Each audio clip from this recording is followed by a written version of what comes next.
Magandang araw sa inyo mga boss, mga madam. Ito na yung third batch nung ilaw natin na M5 Plus. Dumating na kanina.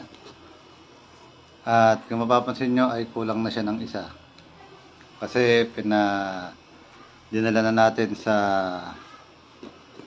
LBC, pinaship na natin sa Iloilo ng isang order. Ngayon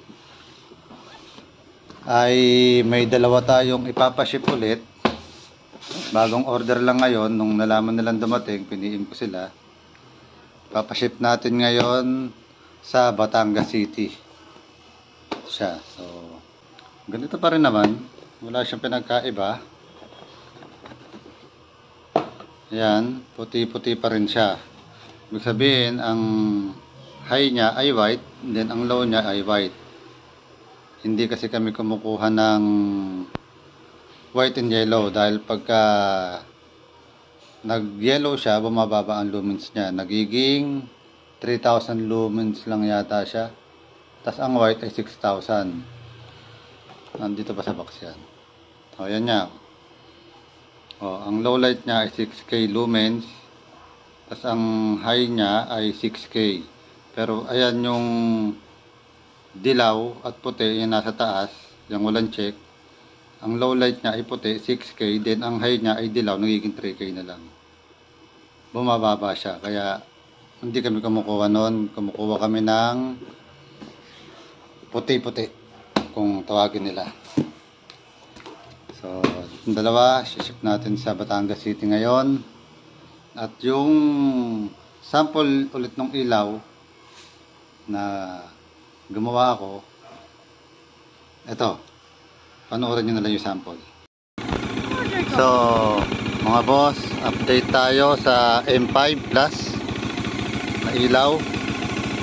Ang date ngayon ay November 1, 2023. Ito yung stock nya na ilaw. At pagka nilagyan natin siya ng auxiliary na M5, ito ang liwanag nya. Yan. Yan yung pinaka-high niya. Ito yung low. Yan, mababa lang yung low. Then pagka hinay natin, mas lumalayo siya. Yan. Low, high.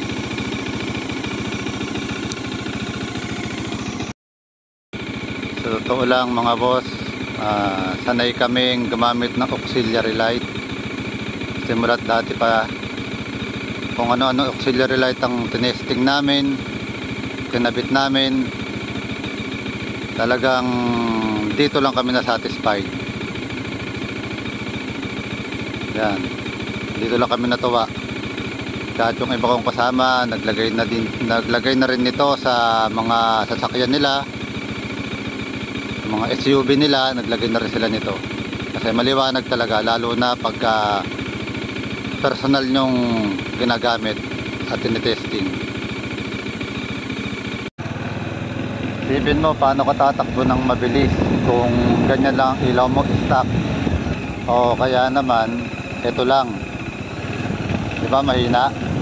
Samantalang kung lalagyan mo nitong M5 Plus, o di ba, kitang-kita mo yung kalsada, oh.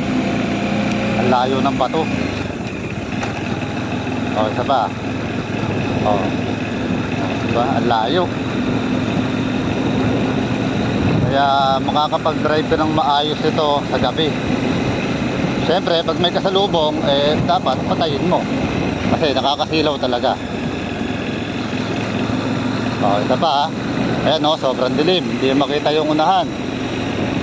Pwede kang tumakbo dyan, ganito lang kabilis.